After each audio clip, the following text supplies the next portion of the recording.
Bismillahirrahmanirrahim. Assalamualaikum warahmatullahi wabarakatuh.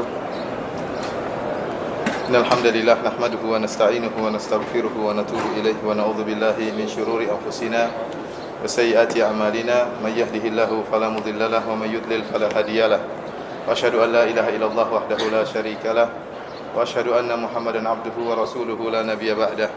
Ya ayyuhalladzina amanu taqullaha haqqa tuqatih wa la tamutunna illa wa antum muslimun.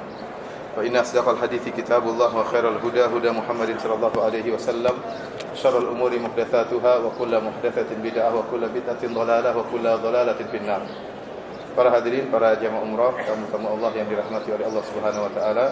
Alhamdulillah senantiasa kita panjatkan kepada Rabbul Alamin, penguasa alam semesta ini yang telah memberikan kita berbagai macam karunia dan kenikmatan sehingga pada hari ini Allah Subhanahu wa taala mudahkan kita untuk bisa salat maghrib secara berjamaah di Masjid Nabawi.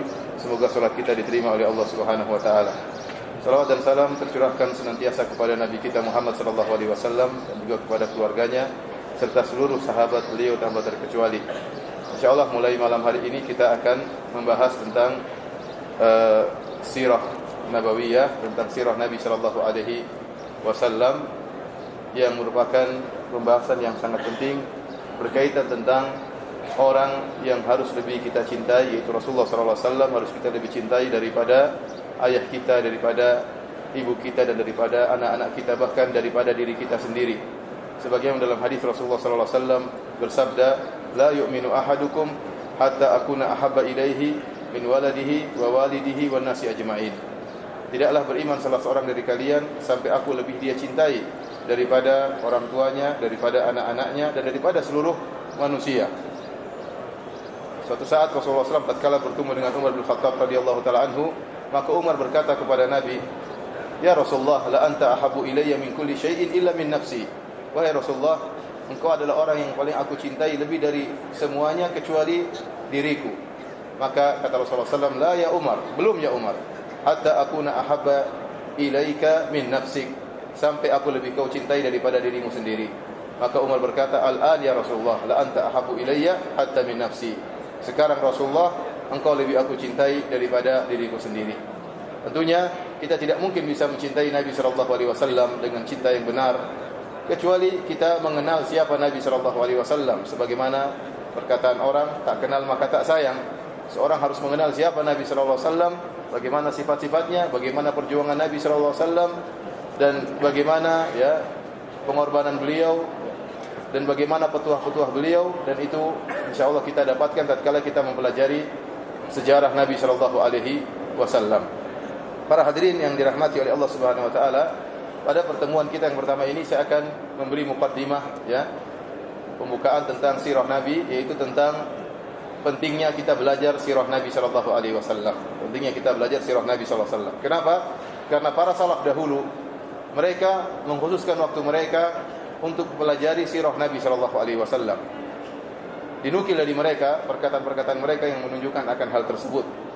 Contohnya Zainul Abidin Ali bin Husain bin Ali bin Abi Thalib radhiyallahu taala anhu, beliau pernah berkata, "Kunna nu'allamu maghaziya Rasulillah sallallahu alaihi wasallam wa sarayahu kama nu'allamu surata minal Qur'an."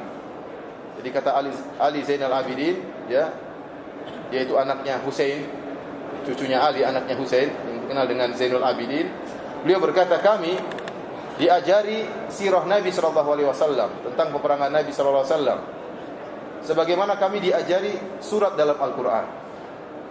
Ini cucunya Ali bin Abi Thalib yang berkata dengan demikian. Berarti para salaf dahulu mereka memberi porsi khusus untuk mengajarkan anak-anak mereka dengan sirah Nabi sallallahu alaihi wasallam. Bahkan dia mengatakan, kama nu'allam suratan minal Qur'an, sebagaimana kami diajari surat dari Al-Qur'an. Kalau kita ngajari anak kita misalnya surat Al-Fatihah, kita ajari anak kita surat-surat pendek misalnya, atau surat Al-Baqarah, kita beri perhatian. Maka demikianlah para salaf dahulu tatkala mereka mengajari anak-anak mereka, mereka beri perhatian tatkala mengajarkan sirah kepada mereka. Az-Zuhri rahimahullah, salah seorang ulama dari kalangan tabi'in, beliau berkata, fi ilmil maghazi ilmu dunia wal akhirah. Dalam ilmu sirah Nabi, yang dimaksud dengan maghazi tentang sirah Nabi sallallahu alaihi wasallam, ada ilmu dunia dan ilmu akhirat. Barang siapa ingin bahagia di dunia dan akhirat, maka hendaknya dia pelajari sirah Nabi sallallahu alaihi wasallam. Kemudian juga berkata Muhammad Ismail bin Muhammad bin Sa'ad bin Abi Waqqas. Ismail bin Muhammad bin Sa'ad bin Abi Waqqas, cucunya Sa'ad bin Abi Waqqas radhiyallahu taala anhu. Kalau tadi cucunya Ali, sekarang cucunya Sa'ad bin Abi Waqqas, sahabat yang masyhur. Beliau berkata, "Kana abi yu'allimuna maghazi Rasulillah sallallahu alaihi wasallam wa yaqul ya baniya hadhihi ma'athiru abaikum fala tudayyi'u dzikraha." Ayahku dahulu mengajarkan kepada kami tentang sejarah Nabi sallallahu alaihi wasallam. Dan ayahku berkata, "Wahai anak-anakku, ini adalah peninggalan nenek moyang kalian, maka jangan kalian lupakan menyebut-nyebutnya." Jangan lupa untuk pelajari sirah Nabi sallallahu alaihi wasallam. Kemudian juga di antaranya perkataan Al-Imam Ibnu Jauzi rahimahullahu taala, beliau berkata, "Wa aslul usul al-ilmu wa anfa'ul ulum an-nadharu fi siyar Rasul sallallahu alaihi wasallam wa ashabihi." Kata beliau, pokok dari segala pokok adalah ilmu. Dan ilmu yang paling bermanfaat adalah membaca sirah Rasulullah sallallahu alaihi wasallam dan para sahabatnya. Kenapa Allah berfirman, "Ulaikal ladzina hadallahu fabihudahum muqtadi." Mereka itulah orang-orang yang telah diberi petunjuk kepada Allah, maka itu ikutlah petunjuk mereka. Nah, bagaimana kita bisa mengikuti petunjuk Nabi dan petunjuk para sahabat kalau kita tidak mempelajari sejarah mereka? Di antara manfaat belajar sirah para hadirin Allah Subhanahu wa taala, sebagaimana disebutkan oleh para ulama, ya, bahwanya sirah, seorang yang belajar sirah akan membuat dia semangat dalam beribadah, membuat dia semangat untuk berjuang. Ya, kenapa? Karena dia membaca tentang perjuangan para sahabat, dia membaca tentang pengorbanan Rasulullah sallallahu alaihi wasallam, maka tergerak hatinya. Kalau dia malas, maka dia akan semangat. Karena dalam kehidupan ini terlalu banyak perkara yang membuat kita malas, terlalu banyak membuat kita futur, terlalu banyak perkara yang membuat kita lalai dari mengingat akhirat. Tatkala kita menyisihkan waktu untuk membaca perjuangan para sahabat, perjuangan Nabi sallallahu alaihi wasallam, perjuangan salafus saleh, maka kita akan menjadi semangat dalam masalah akhirat. Oleh karena para ulama mengatakan di antara faedah membaca sirah para salaf, orang-orang saleh dahulu, kita baca, jangankan Nabi sallallahu alaihi wasallam, jangankan para sahabat, kita baca sejarah para ulama, bagaimana sejarah Imam Syafi'i, bagaimana sejarah Imam Ahmad, ya, bagaimana sejarah misalnya Imam Abu Hanifah, kemudian Imam Malik. Kalau kita membaca sejarah mereka, maka kita sadar bahwasanya kita ini sangat kecil, ya, sehingga kita terhindar daripada penyakit ujub. Sebagian orang tatkala dia berdakwah, tatkala dia beramal saleh, terkadang dia dihinggapi dengan penyakit ujub. Dia bangga dengan apa yang dia kerjakan, dia bangga dengan ibadah yang dia lakukan. Tatkala dia membaca sirah perjalanan para ulama, maka dia akan merasa kecil. Dia tahu bahwasanya apa yang dia perbuat ini jauh dari apa yang mereka lakukan. Maka dia terdorong untuk semakin semangat. Dia terdorong untuk semakin semangat. Bagaimana kalau kita membaca sejarah Nabi sallallahu alaihi wasallam dan sejarah para sahabat radhiyallahu taala anhum. Oleh karenanya Ibnu Jauzi rahimahullah pernah berkata juga, "Ra'aitu al-ishtighala bil fiqh wa sama' al-hadits la yakadu yakfi fi salahil qalb." Kata beliau, menurut saya melihat bahwasanya hanya sibuk dengan belajar fikih dan hanya sibuk belajar hadis, maka ini tidak cukup untuk memperbaiki hati, tidak cukup. Seorang belajar fikih, kemudian dia sebutkan dia mendengar khilaf-khilaf, terkadang dia malah pusing mendengar apa? Khilaf-khilaf. Kemudian hadis terkadang, ya, kalau dia tidak sertai dengan mempelajari sirah, kata beliau, illa an yumzaja bir raqa'iq wan nadhar fi siyar salafis salih. Kecuali kalau dicampur dengan mempelajari hal-hal yang raqa'iq, yang berkaitan dengan hati, dan membaca sejarah para salaf. Kalau dia belajar fikih digandengkan dengan mempelajari sirah Nabi, dengan mempelajari sejarah sahabat, maka ini akan perbaiki hatinya. Kalau dia belajar hadis digandengkan dengan mempelajari sejarah para salaf, para ulama, maka ini akan memperbaiki hatinya. Disebutkan oleh Ibnu Jauzi dalam kitabnya Sayyidul Khatir.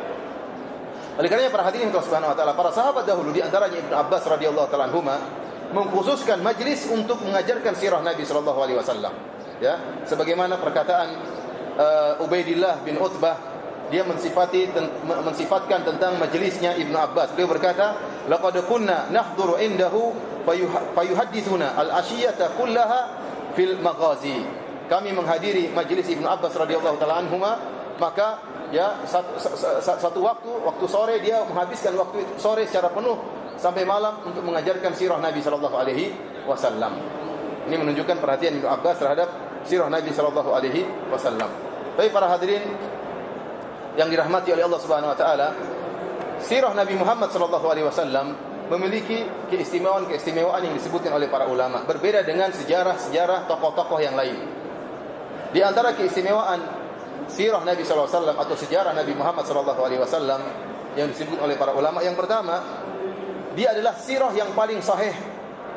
Sirah yang paling sahih. Kenapa? Karena sirah Nabi SAW diriwayatkan dengan sanad-sanad. Dengan sanad-sanad yang diperiksa oleh para ulama tentang keotentikan dan kevalidan sanad-sanad tersebut.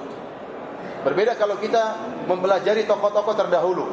Sering cerita-cerita disebutkan tentang para anbiya, tentang Nabi Musa, tentang nabi-nabi yang lain atau tokoh-tokoh terdahulu tanpa sanad, tanpa ada sanad. Dan bagaimana kita bisa mengetahui cerita ini benar atau tidak kecuali dengan sanad? Sebagaimana perkataan Ibnu Mubarak rahimahullahu taala, beliau berkata sebagaimana dinukilkan oleh Imam Muslim dalam muqaddimah sahihnya, al-isnadu minad din. Laula al-isnad laqala man syaa ma syaa. Kata Ibnu Mubarak, agama al-isnad, sanad merupakan bagian dari agama. Kalau tidak ada isnad, maka setiap orang boleh ngomong apa yang dia sukai. Ya. Kalau seorang berkata misalnya, dulu kakek saya yang ketujuh bisa terbang. Jadi ngomong seenak dia, kita bilang, mana buktinya kakekmu yang ketujuh dulu pernah bisa terbang? Mana sanadnya? Harus sebutkan sanadnya, karena kau tidak bertemu dengan kakekmu yang ketujuh. Harus sebutkan dari Paijo, dari Paimin, dari siapa ya? Harus disebutkan sanadnya. Kalau nggak ada sanadnya, kita nggak percaya. Contoh seperti yang disebutkan dalam film, bagaimana Sunan Kalijaga bertapa di pinggir kali, tidak sholat, ya, tidak makan, kemudian badannya diselimuti oleh tanah, ditutupi oleh tanah, kemudian jadi sunan, kemudian jadi wali. Dari mana ajaran kalau mau jadi wali bertapa di pinggir kali sampai tidak makan, tidak sholat? Mana dalilnya? Sunan Kalijaga pernah melakukan. Kita bilang mana sanadnya Sunan Kalijaga pernah demikian? Kalau hanya katanya semua orang bisa ngomong. Sebutkan sanadnya dari fulan, dari fulan, dari fulan, dari fulan. Saya melihat Sunan Kalijaga duduk di pinggir kali bertapa kemudian jadi wali. Dari mana? Enggak ada sanadnya. Kalaupun ada sanadnya dari fulan ini harus diketahui kredibilitasnya, kejujurannya, kuatnya hafalan atau tidak. Ini tidak mungkin ada. Orang-orang perawi yang diperiksa kredibilitasnya cuma perawi hadis Nabi SAW. Sehingga ditulislah buku-buku banyak tentang kredibilitas para rawi. Sehingga diketahui mana rawi yang thiqah dan mana rawi yang dhaif, mana rawi yang soleh tapi hafalannya amburadul, tidak diterima. Ada orang soleh rajin baca Quran, rajin salat, tapi hafalannya kacau. Ini tidak diterima karena dia mungkin salah meriwayatkan, mungkin waktu meriwayatkan ditambah-tambah atau dikurang-kurangi, atau dia meriwayatkan salah paham. Oleh karenanya isnad merupakan keistimewaan umat ini. Khasisatun min khasa'isi hadhil ummah. Isnad merupakan keistimewaan umat ini. Dan ini antum tidak dapatkan pada agama-agama yang lain. Antum tidak dapatkan dalam agama-agama yang lain. Sebagaimana telah disinggung oleh Ibn Hazm rahimahullahu ta'ala. Beliau berkata, kalau anda ingin meriwayatkan cerita dari Nabi Musa, anda tidak akan mendapati sanad sampai Nabi Musa alaihi salam. Tidak ada. Disebutkan dalam kitabnya Fisal, Al-Fisal. Ya, tidak akan ada sanad an fulan sampai sahabat Nabi Musa, enggak ada. Bahkan sanadnya terputus 30 generasi antara sanad terakhir sampai Nabi Musa. 30 generasi berapa ratus tahun, berapa ribu tahun. Tidak ada sanad sampai Nabi Musa alaihissalam. Demikian juga tidak ada sanad sampai sahabat Nabi Musa. Jangankan Nabi Musa, sampai sahabat Nabi Musa, sampai tabi'innya Nabi Musa enggak ada. Kalau kita alhamdulillah sanad sampai Nabi banyak. Hadis-hadis semua diriwayatkan dengan sanad. Kalau tidak ada sanadnya kita tolak hadis tersebut. Kalau ada sanadnya tapi ternyata perawinya enggak beres, kita bilang hadisnya hadis dhaif atau hadis palsu, kita tolak. Harus sanadnya muttasil, sanadnya lurus, dan perawi-perawinya harus terpercaya, kuat hafalannya dan yang lainnya. Ya. Adapun Nabi Musa enggak ada. Kita pun meriwayatkan perkataan-perkataan para sahabat. Kita dapati perkataan, kita punya riwayat tentang perkataan Abu Bakar, tentang Umar, perkataan Ibnu Abbas, perkataan para sahabat. Demikian juga perkataan tabi'in, lebih mudah lagi karena sanadnya semakin pendek. Adapun mereka orang Yahudi, sanad sampai Nabi Musa enggak ada, terputus. Ya, sanad sampai sahabat Nabi Musa pun enggak ada, sampai tabi'in dari Nabi Musa pun tidak ada. Demikian juga Nabi Isa alaihissalam, tidak ada sanadnya. Antum sekarang tanya orang-orang Nasara, mereka punya Injil. Mana sanadnya sampai Injil tersebut? Tiba-tiba Injil tersebut muncul, tidak ada sanad. Nah, kalau tidak ada sanad, bagaimana kita bisa memastikan kebenaran Injil yang ada sekarang? Terbukti terlalu banyak perkara-perkara kontradiktif dalam Injil tersebut. Bahkan di antara Injil saling bertentangan. Tentang umur Nabi Nuh, tentang peristiwa Nabi Nuh, tahunnya saja berbeda-beda. Tentang nasabnya Nabi Isa saja berbeda-beda di antara Injil-Injil tersebut. Kenapa? Karena tidak ada sanad yang meriwayatkan Injil-Injil tersebut. Oleh karena saya pernah ketemu dengan seorang dari kemarin saya ketemu dia lagi dari Palembang. Subhanallah, dia masuk Islam gara-gara masalah sanad. Dia masuk Islam gara-gara sanad. Dulunya dia Nasrani. begitu dia belajar Islam, dan dia sempat belajar di sekolah-sekolah yang mengajarkan tentang agama Kristen. Waktu dia membaca hadis, dia lihat ada sanadnya, an fulan. Waktu dia baca Injil nggak ada sanadnya, buat dia ragu. Akhirnya dia pun meninggalkan Nasrani gara-gara masalah sanad. Oleh karenanya para hadirin Allah Subhanahu wa taala, ya, sirah Nabi SAW adalah sirah yang paling sahih dibandingkan dengan nabi-nabi yang lainnya. Karena diriwayatkan dengan riwayat-riwayat yang sahih dari orang-orang yang terpercaya, yang amanah, yang kuat hafalannya. Adapun tokoh-tokoh yang lain, ya, jangankan para anbiya, bahkan tokoh-tokoh yang lain pun terkadang kita baca sejarahnya, belum tentu yang meriwayatkannya jujur, belum tentu. Siapa yang pernah meriksa tentang kejujuran orang ini? Tidak ada yang pernah periksa. Siapa yang tahu bagaimana kejujurannya? Siapa yang pernah periksa tentang kekuatan hafalannya? Enggak ada. Contoh misalnya kita bicara tentang sejarah, contohnya misalnya tokoh ilmuwan, misalnya siapa misalnya? Ya, Einstein misalnya. Siapa yang pernah meriwayatkan cerita tentang Einstein secara benar? Perawinya kita pernah tahu enggak dia ini jujur atau tidak? Apalagi kita bicara tentang yang lebih tua lagi, para ilmuwan yang lebih jauh. Tidak ada yang tahu tentang keabsahan cerita tersebut. Adapun Nabi SAW, maka ceritanya diriwayatkan dengan para perawi yang terpercaya. Dari sini para hadirin Allah Subhanahu wa taala, karena sirah Nabi SAW merupakan bagian dari agama ini dan diriwayatkan dengan sanad, maka perlu kita membedakan tentang sejarah-sejarah Nabi yang diriwayatkan dengan riwayat yang sahih dan diriwayatkan riwayat yang tidak sahih. Karena banyak dalam buku sirah cerita-cerita, riwayat-riwayat yang tidak sahih, bahkan ada riwayat-riwayat yang palsu. Maka kita berusaha tatkala menyampaikan sirah Nabi, insyaallah kita akan menyampaikan riwayat-riwayat yang sahih. Kalau ada riwayat yang tidak sahih, maka kita akan ingatkan. Karena sirah Nabi SAW, ya, diambil sumber dasar untuk menyampaikan sirah Nabi, diambil pertama dari Al-Qur'anul Karim. Dalam Al-Qur'anul Karim, ya, banyak ayat-ayat berkaitan dengan sirah Nabi SAW. Contohnya berkaitan dengan peperangan. Seperti barang siapa ingin merasakan bagaimana suasana perang Uhud, maka silakan baca surat Ali Imran. Misalnya barang siapa yang ingin merasakan bagaimana suasana perang Badar, maka dia bisa baca surat Al-Anfal misalnya. Demikian dalam Al-Quran juga ada tentang kisah sedikit tentang perang Hunain. Namun kita ingat, Al-Quran bukanlah buku sejarah. Al-Quran bukan buku sejarah. Maka banyak orang yang salah sangka, mereka menyangka Al-Quran diturunkan berdasarkan sejarah. Tidak, ya. Terkadang suatu kejadian di ayat yang seharusnya sebelumnya, ternyata di ayat yang terakhir. Jadi tidak turun berdasarkan apa? Urutan sejarah, tidak.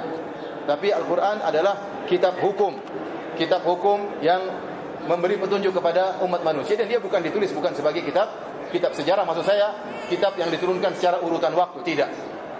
Ya.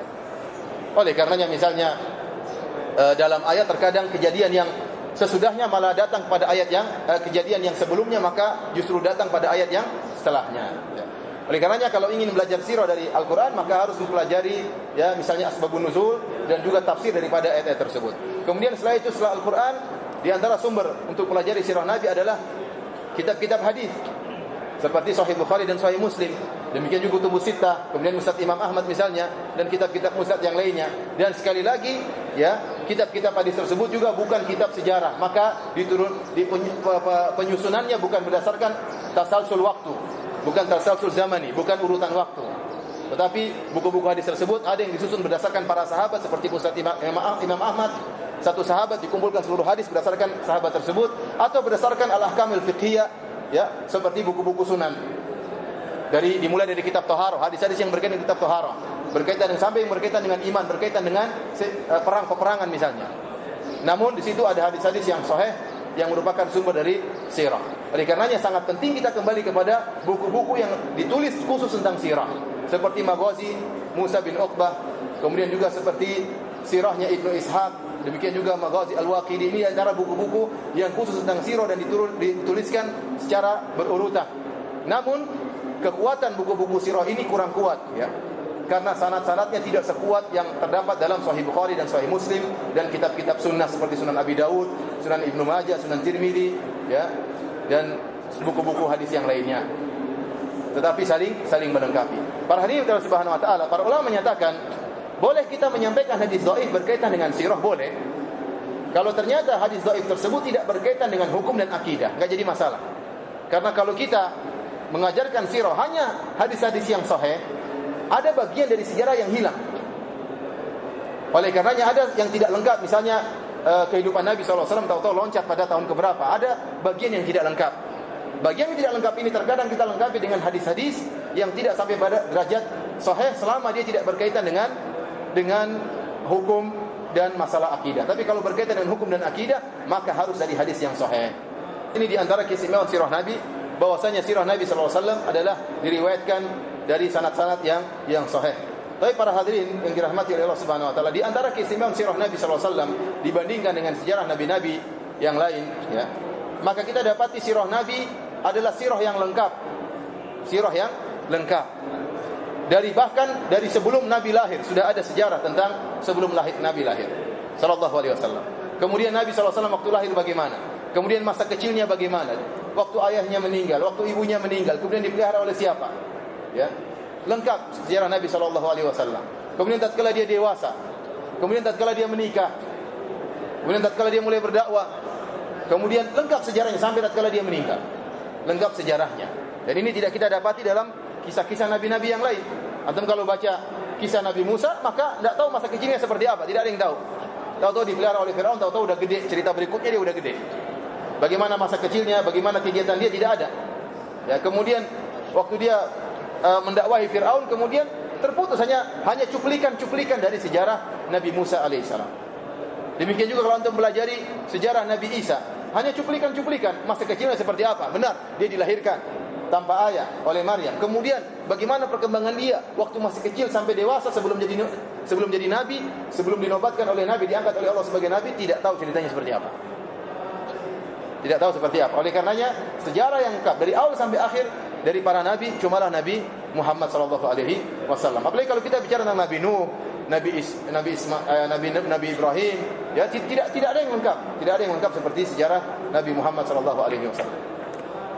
Kemudian di antara, oleh karenanya kalau kita lihat sejarah Nabi sallallahu alaihi wasallam, ya, lengkap semuanya, ya, dari masa kecilnya, masa dewasanya, kemudian menikahnya, kemudian segala kehidupannya. Bahkan para sahabat meriwayatkan tentang bagaimana tata cara duduk Nabi sallallahu alaihi wasallam, bagaimana tata jalannya Nabi sallallahu alaihi wasallam, bagaimana minumnya Nabi sallallahu alaihi wasallam, bagaimana muamalah dia dengan istrinya, bagaimana muamalah Nabi sallallahu alaihi wasallam dengan para sahabat, ya, bagaimana tatkala dia menjadi kepala negara, bagaimana sikap dia sebagai seorang sahabat dengan sahabat yang lain. Semuanya lengkap. Sampai bagaimana tubuh Nabi sallallahu alaihi wasallam, sampai berapa ubannya Nabi sallallahu alaihi wasallam, lengkap. Sampai tentang bulu dadanya Nabi sallallahu alaihi wasallam, lengkap tentang sejarah Nabi sallallahu alaihi wasallam. Tata cara duduknya, ya, jalannya, semua lengkap. Ini tidak kita akan dapati dalam nabi-nabi yang lain. Oleh karena saya sering sampaikan, ya, kalau ada orang ngaku bermimpi ketemu Nabi sallallahu alaihi wasallam, maka bisa dicek. Kamu mimpi ketemu Nabi, benar. Sekarang bagaimana sifat-sifat Nabi yang kau lihat dalam mimpimu? Kita bisa cek. Dan ini dilakukan oleh Ibnu Abbas radhiyallahu taala anhuma dan Anas bin Malik radhiyallahu anhu. Kalau ada yang datang mengatakan mimpi ketemu Nabi, maka sahabat mengatakan, "Sifli, tunjukkan kepadaku sifat yang orang kau lihat dalam mimpimu." Kalau ternyata sifatnya keliru, tidak sesuai dengan sifat-sifat Nabi yang diriwayatkan dalam hadis-hadis yang sahih, maka itu bukan Nabi. Karena setan memang tidak bisa meniru Nabi, tetapi dia bisa ngaku sebagai Nabi. Dalam hadis kata Rasulullah SAW, "Man ra'ani fil manami faqad ra'ani, fa inna syaitan la yatamatsalu bi." Barang siapa yang melihat aku dalam mimpi, maka sungguh dia telah melihatku. Karena syaitan tidak bisa meniruku. Syaitan tidak bisa meniru Nabi, tapi syaitan bisa ngaku sebagai Nabi. Seperti ada orang yang bermimpi ketemu Nabi, dalam mimpinya dia mengatakan, "Saya lihat Nabi." Bagaimana sifat Nabi? Nabi SAW rambutnya putih, ya. Ini enggak benar. Rasulullah SAW ubannya cuma sedikit. Ada sekitar 20 helai saja. Ya. Kalau lihat Nabi kemudian jenggotnya putih, rambutnya putih, itu bukan Nabi. Itu salah itu. Karena Nabi tidak demikian. Saya pernah ketemu orang juga ngaku melihat Nabi. Apa yang kau lihat Nabi? Katanya Nabi wajahnya bercahaya. Jenggotnya ada enggak? Enggak, ini bercahaya dagunya. Oh, itu bukan Nabi berarti. Nabi berjenggot. Nabi berjenggot. Ya. Kalau ada yang ngaku lihat Nabi, kemudian ternyata jenggotnya cuma tipis, keliru. Karena jenggot Nabi apa? Lebat, sampai menutupi lehernya. Sehingga para sahabat tatkala melihat Nabi dalam salat sirriyah, salat zuhur atau salat asar, maka gerak-gerak jenggotnya kelihatan. Nah, kalau sekarang ada orang ngaku bertemu dengan Nabi Khadir, sebagaimana pengakuan sebagian orang. Saya ketemu Nabi Khadir. Terus ketemu Nabi Khadir ngapain? Nabi Khadir ngajarin saya wirid seperti ini. Loh, subhanallah. Ini bukan lagi, ini lebih hebat lagi. Bukan lagi sunnah Nabi, tapi bukan lagi sunnah Nabi Muhammad, tapi sunnah Nabi siapa? Nabi Khadir. Ada orang seperti itu ngaku ketemu Nabi Khadir. Kita bilang, "Tayyib, kok ngaku ketemu Nabi Khadir? Itu benar enggak Nabi Khadir?" Syaitan kan bisa ngaku sebagai Nabi Khadir. Syaitan bisa meniru Nabi Khadir. Mana barometer untuk kau tahu itu Nabi Khadir atau bukan? Tidak ada yang tahu bagaimana sifat Nabi Khadir. Kalau Nabi Muhammad kita punya barometer, kita punya neraca untuk membedakan Nabi Muhammad atau bukan, karena sifat-sifatnya diriwayatkan dalam buku-buku hadis. Bagaimana sifat-sifat fisiknya? Sekarang Nabi Khadir bagaimana sifat-sifat fisiknya? Enggak ada. Nah, terus kamu ketemu siapa? Belum tentu Nabi Khadir. Kalau syaitan ngaku sebagai Nabi Khidir, mungkin, ya. Dan siapa yang bilang Nabi Khidir hidup sampai sekarang? Ya, yang bilang Nabi Khidir hidup sampai sekarang siapa? Kenapa Nabi Khidir waktu di zaman Nabi tidak ketemu dengan Nabi sallallahu alaihi wasallam? Padahal Rasulullah SAW sangat butuh bantuan dalam perang Badar, dalam perang Uhud, dalam perang Khandaq, dalam perang Hunain. Kenapa Nabi Khidir tidak datang mendatangi Abu Bakar, mendatangi Umar, mendatangi Utsman, mendatangi Ali? Kenapa Nabi Khidir tidak datang kepada Imam Syafi'i, Imam Malik, Imam Abu Hanifah, Imam Ahmad? Kenapa Nabi Khidir tidak datang kepada mereka semua? Kok datang sama kamu? Kamu ini kelebihannya apa? Oleh karena para hadirin Allah Subhanahu wa taala, yang meriwayatkan dengan lengkap sejarah di antara para nabi adalah Nabi Muhammad sallallahu alaihi wasallam. Nabi-nabi yang tidak lengkap. Kemudian di antara keistimewaan sirah Nabi sallallahu alaihi wasallam, bahwasanya Nabi sallallahu alaihi wasallam sejarahnya kalau kita baca, maka dia masih memiliki sifat manusia. Dia memiliki sifat manusia. Hanya Allah terkadang berikan sebagian mukjizat, sebagai bukti dia sebagai seorang nabi. Dan inilah nikmat dari Allah Subhanahu wa taala tatkala Allah mengutus Nabi Muhammad sallallahu alaihi wasallam sebagai seorang manusia. Laqad manna Allahu 'alal mu'minin idh ba'atha fihim rasulan min anfusihim. Kata Allah, sungguh Allah telah berikan anugerah kepada kaum mukminin tatkala Allah utus kepada mereka seorang rasul dari diri mereka. Tafsir para ulama tatkala menafsirkan ayat ini, anugerah Allah mengutus rasul dari golongan mereka, yaitu pertama dari golongan Arab sehingga mereka tidak butuh penerjemah untuk memahami sabda-sabda Nabi sallallahu alaihi wasallam. Yang kedua dari golongan manusia. Tatkala Nabi dari golongan manusia, Rasulullah SAW dari golongan manusia, maka bisa diikuti, bisa ditiru. Bagaimana Nabi sallallahu alaihi wasallam tatkala menjadi suami, Rasulullah SAW beliau menikah, kita pun bisa menikah. Rasulullah SAW menikah. Rasulullah SAW juga pernah mencerai. Rasulullah SAW juga pernah problema rumah tangga, sehingga dia bagaimana cara memberikan solusi dalam problema rumah tangganya bisa kita tiru. Rasulullah SAW bersahabat, maka kita tahu bagaimana cara bersahabat yang baik, ya. Dan ini adalah karunia dari Allah Subhanahu wa taala. Dan karunia ini tidak dipahami oleh orang musyrikin. Orang-orang musyrikin dahulu menuntut Nabi dari kalangan malaikat. Justru mereka ngejek tatkala Nabi dari kalangan manusia. Mereka mengatakan waqalu ma li hadzal rasul ya'kulu ta'ama wa yamshi fil aswaq. Rasul macam apa ini yang makan dan jalan-jalan di pasar? Kami ingin rasul dari malaikat. Oleh karenanya mereka ingin Nabi mengeluarkan mukjizat yang lebih banyak. Allah berikan mukjizat kepada Nabi secukupnya untuk menunjukkan Nabi adalah seorang utusan Allah, maka harus ada mukjizat. Tetapi bukan mukjizat seluruhnya. Oleh karenanya Nabi mengalami perkara secara menghadapi masalah-masalah dengan secara tabii, secara biasa aja. Ya. Dalam peperangan Rasulullah SAW juga terluka, para sahabatnya juga meninggal. Waktu Rasulullah SAW berhijrah juga naik onta, tidak naik buruk kemudian loncat kemana? Ke Mekah, ya. Ya tidak. Berjalan dengan secara alami. Kenapa? Supaya bisa ditiru. Kalau Allah berkehendak ingin hancurkan musuh dengan kun fayakun, selesai. Tetapi Allah ingin mengajarkan bagaimana Nabi sallallahu alaihi wasallam menjalani sifat manusiawinya supaya bisa diikuti. Namun ada mukjizat sebagai bukti dari seorang Rasulullah sallallahu alaihi wasallam. Oleh karenanya orang-orang musyrikin mereka ingin Nabi lebih hebat daripada ini. Mereka mengatakan lan nu'mina laka hatta tafjura lana minal ardi yanbu'a. Atau takuna laka jannatun min nakhilin wa anabil wa tufajjira khilalaha al-anhara tafjira. Kata dia, kami tidak akan beriman dengan engkau wahai Muhammad sampai kau keluarkan mata air yang banyak di kota Mekah ini. Karena mereka kekurangan air. Atau kau keluarkan, ini Mekah tandus, bikin tumbuhkanlah kebun-kebun di Mekah ini. Kemudian di antara kebun-kebun di sela-selanya ada sungai-sungai mengalir. Jadi mereka menghayal, mereka ingin Nabi menjadikan Mekah seperti itu baru kami beriman. Autus kita sama alaina kama za'amta alaina kisafan. Atau kau turunkan langit ini, jatuhkan berkeping-keping sebagaimana kau selalu ancam kami.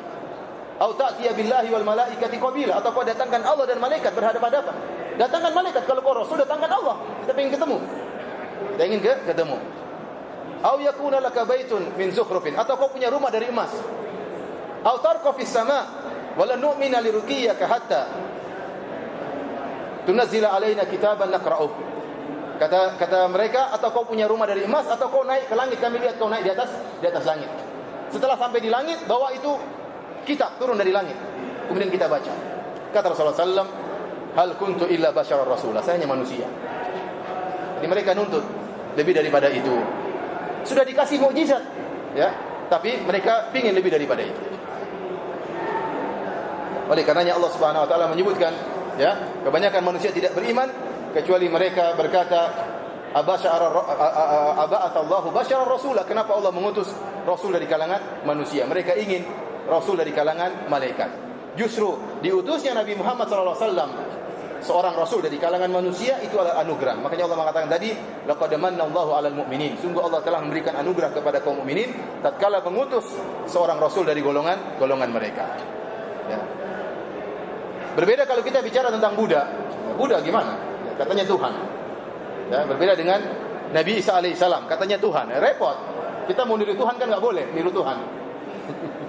Sekarang kalau seorang Nasrani ingin berakhlak mulia, gimana? Dia harus niru Tuhan karena Isa dianggap sebagai Tuhan.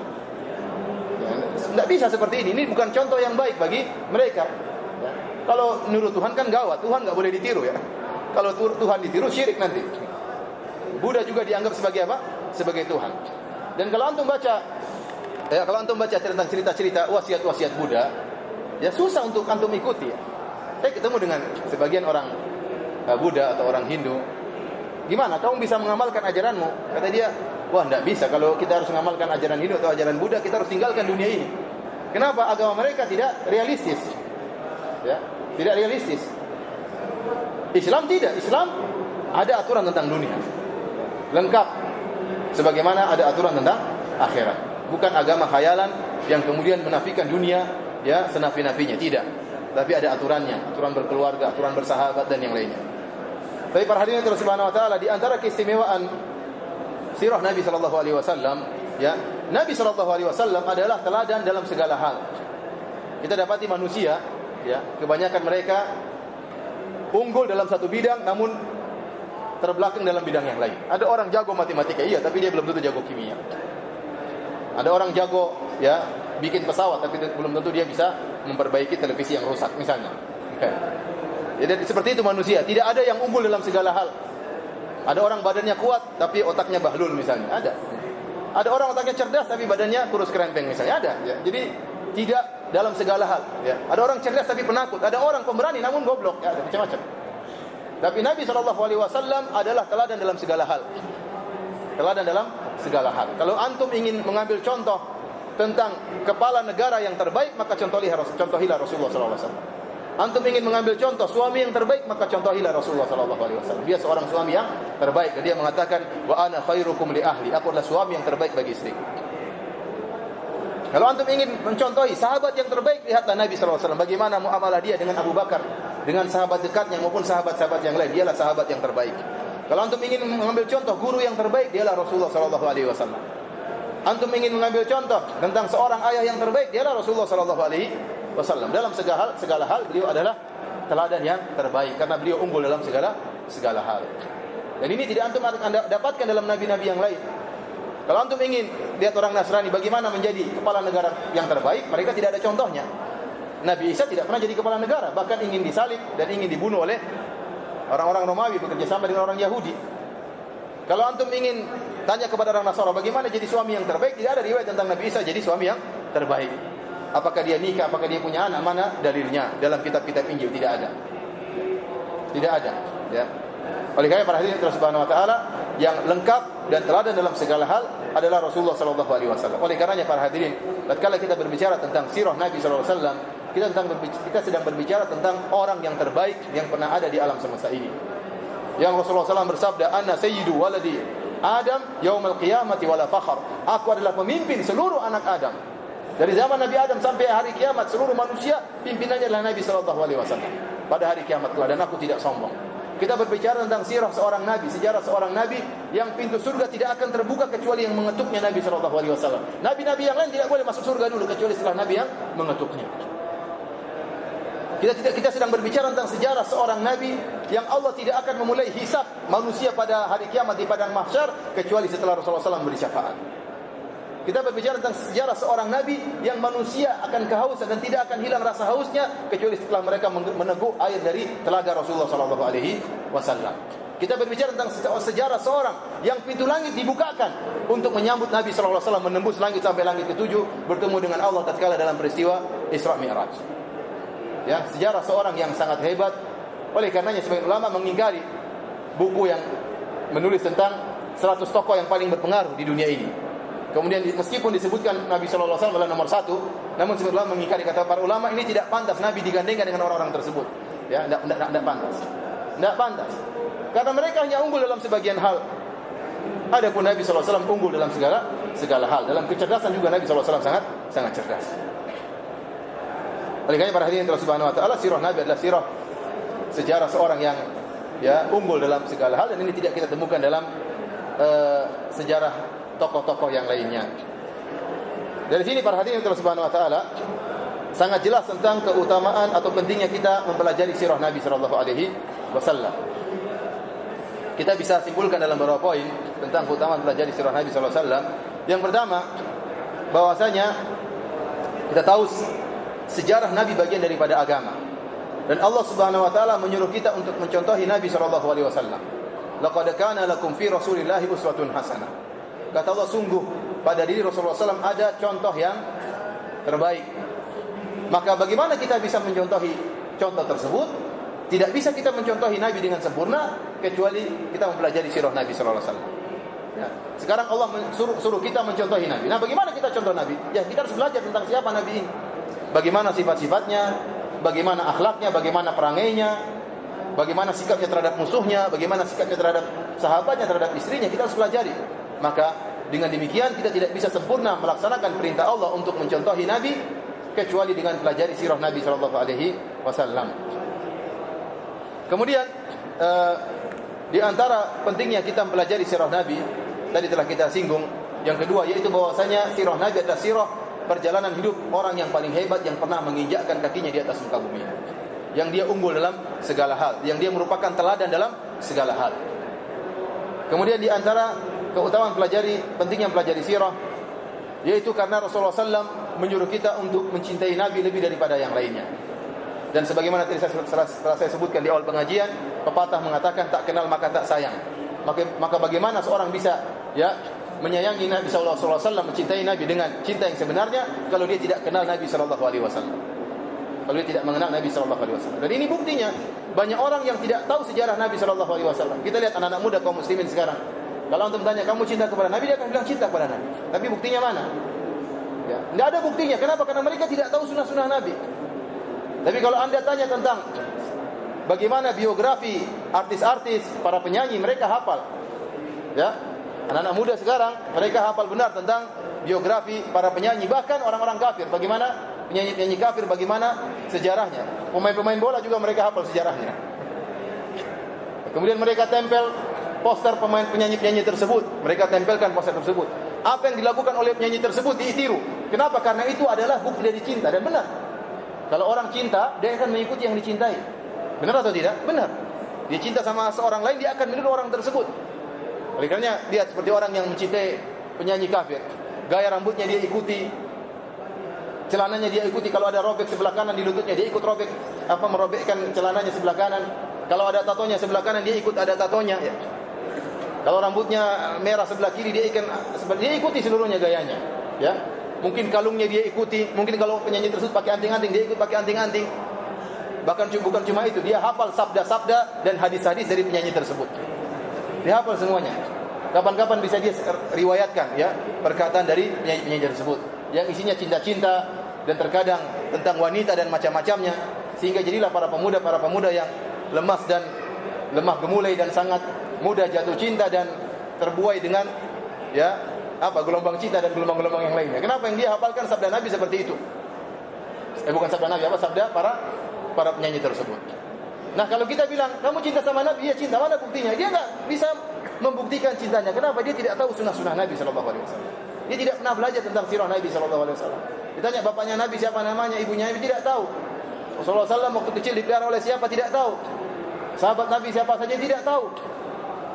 Nah, bagaimana dia bisa cinta kepada Nabi kalau dia tidak mempelajari sejarah Rasulullah SAW?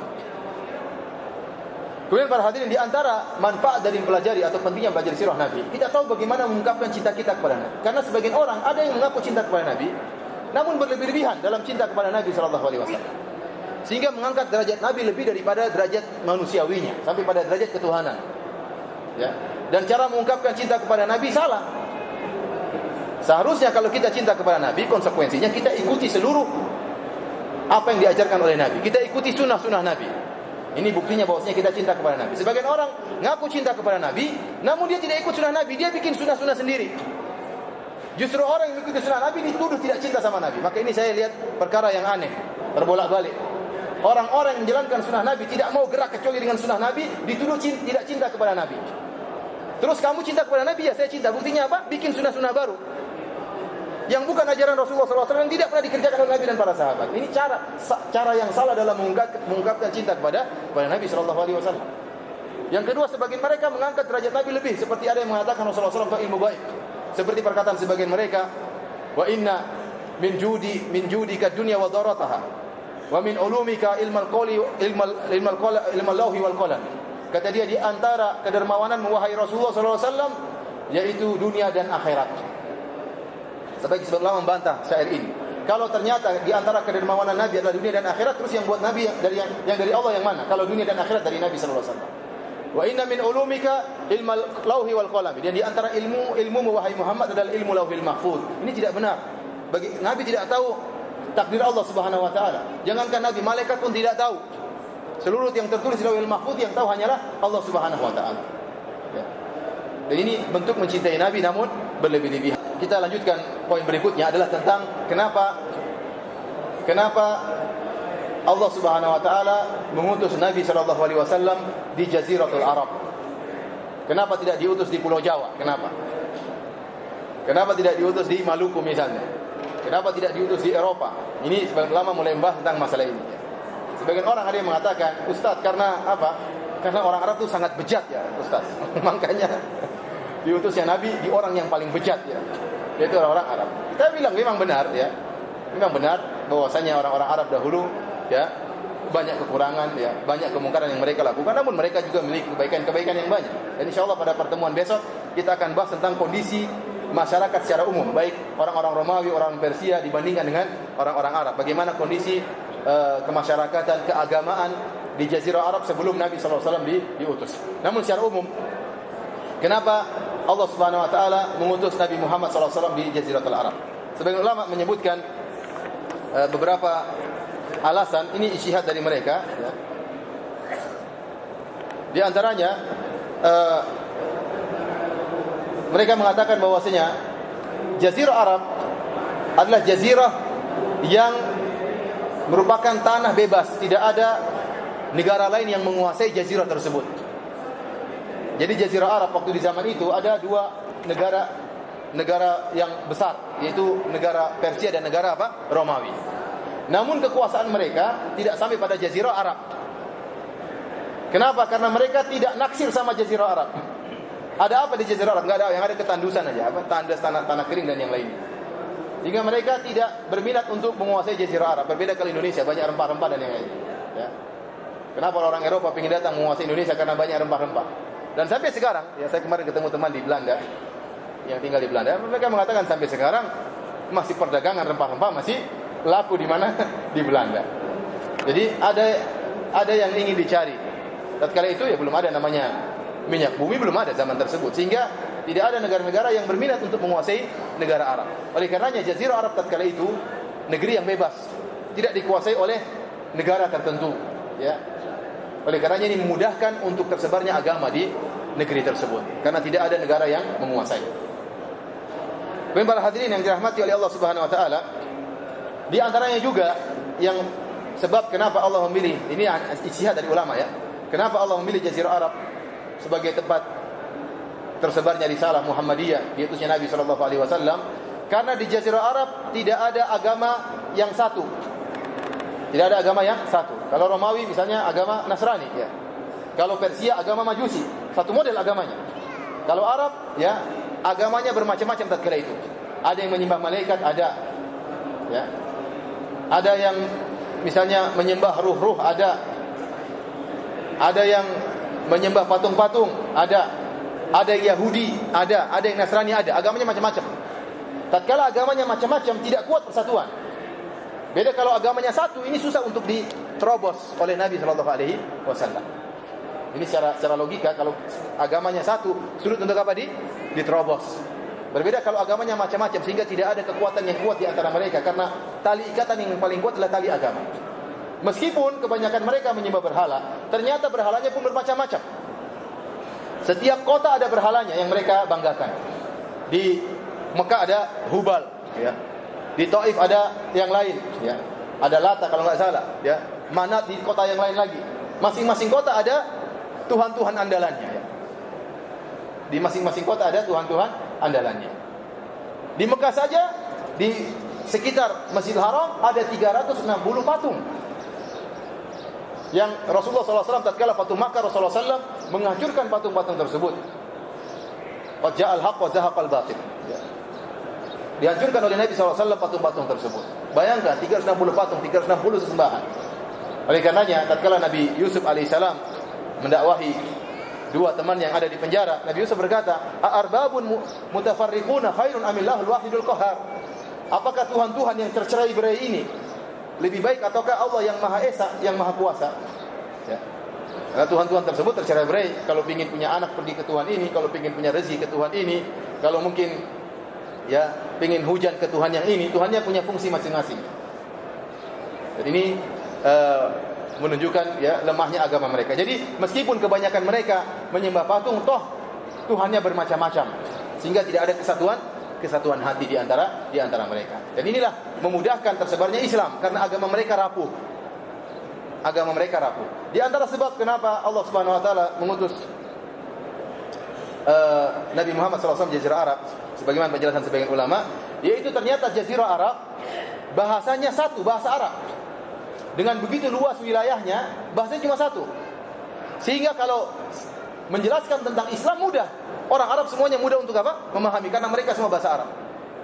Mau di Yaman bahasa Arab, ya. Mau di bagian manapun bahasa Arab. Beda kalau bahasanya beda-beda. Seandainya Nabi diutus di Irian Jaya, repot. Di Irian saja ada berapa puluh bahasa, puluhan suku dengan puluhan bahasa. Nah kalau suku ini ngerti, terus Nabi pergi ke suku yang lain, kerja baru lagi, harus dakwai lagi, repot. Ya kalau Al-Qur'annya bahasa suku ini, nanti suku yang lain lagi, repot. Maka beda dengan bahasa Arab. Kalau Arab seluruhnya bahasa Arab, berbeda cuma lahjah. Ada bahasa yang menyatukan mereka. Ya, orang Mesir sama orang Saudi bahasanya sama.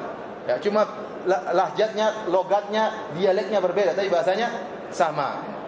Ini di antara keistimewaan orang-orang Arab tatkala itu. Berbeda dengan di India. India ada berbagai macam bahasa, ya. Karena berbagai macam suku. Nah, ini di antara yang memudahkan Nabi SAW untuk berdakwah, dan dakwah mudah tersebar karena bahasanya satu, sehingga turunlah Al-Quran dengan bahasa Arab dan bahasa yang terbaik.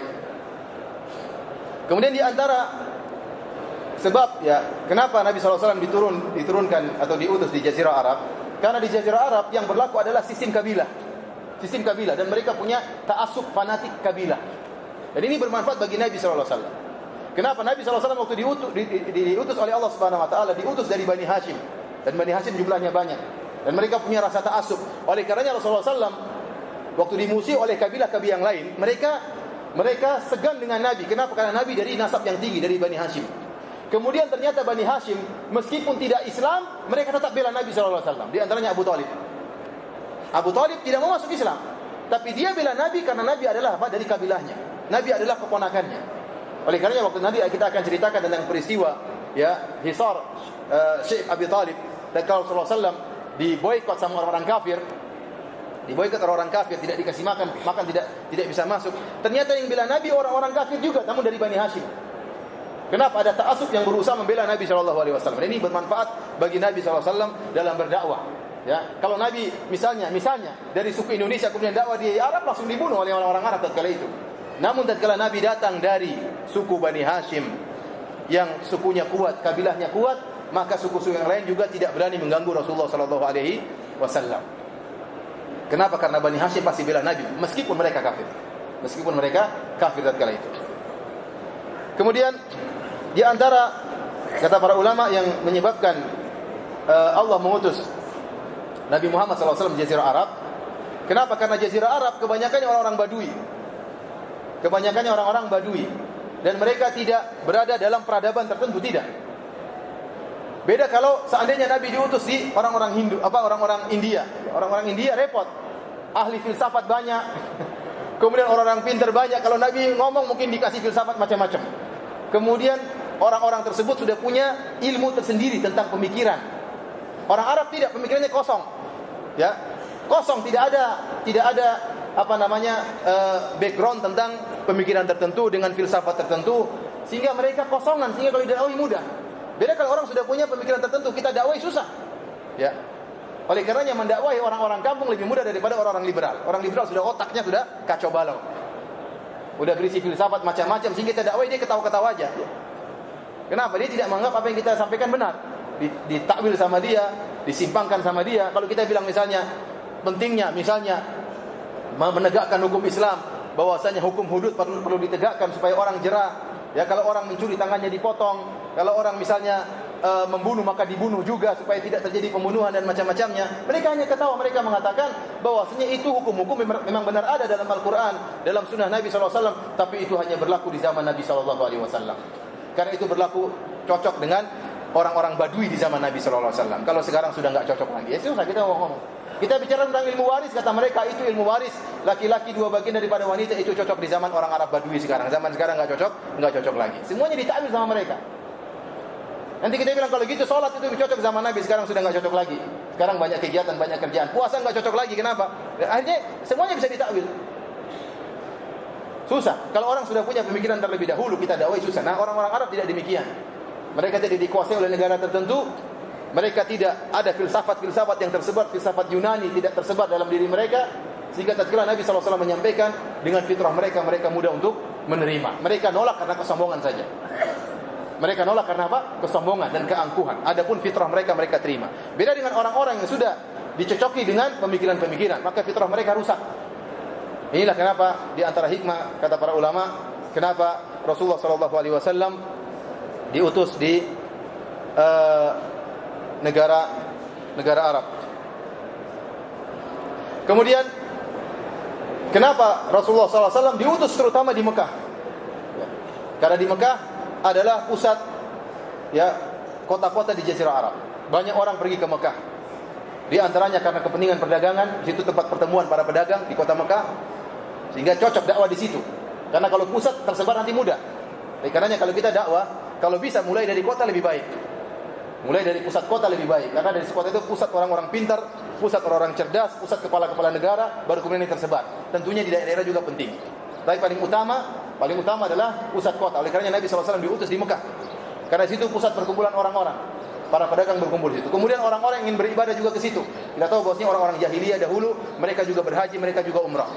Sehingga mereka sering mengunjungi Ka'bah untuk tawaf, untuk haji. Maka dijadikan kesempatan oleh Nabi untuk berdakwah. Nanti akan sampai pada pengajian kita tentang sirah Rasulullah SAW tatkala musim haji, beliau pergi ke Mina, mendatangi kabilah satu persatu beliau dakwahi. Padahal mereka musyrikin, namun mereka berhaji. Kemudian di antaranya juga Mekah merupakan pusat pertemuan para penyair. Orang-orang cerdas saat kali itu para penyair. Mereka kumpul, kemudian mereka berlantunkan syair, bahkan mereka mengadakan lomba syair di antara mereka. Jadi itu mereka lakukan di mana? Di Mekah. Inilah sebab kenapa Islam mudah tersebar, karena Mekah merupakan pusat pertemuan berbagai macam orang tatkala itu, dan dia pusat kota di antara kota-kota yang ada di Jazirah Arab. Tapi para hadirin yang dirahmati oleh Allah Subhanahu wa taala, sampai di sini saja yang akan saya bisa sampaikan pada kesempatan kali ini. Insyaallah besok kita akan lanjutkan bahasan kita tentang bagaimana kondisi keagamaan yang ada di dunia tatkala itu, dan juga bagaimana kondisi sosial yang ada di masyarakat yang ada di Jazirah Arab, dan juga kondisi keagamaan mereka sebelum Nabi SAW diutus. Wallahu ta'ala alam bisawab. Kalau ada yang bertanya, saya persilakan.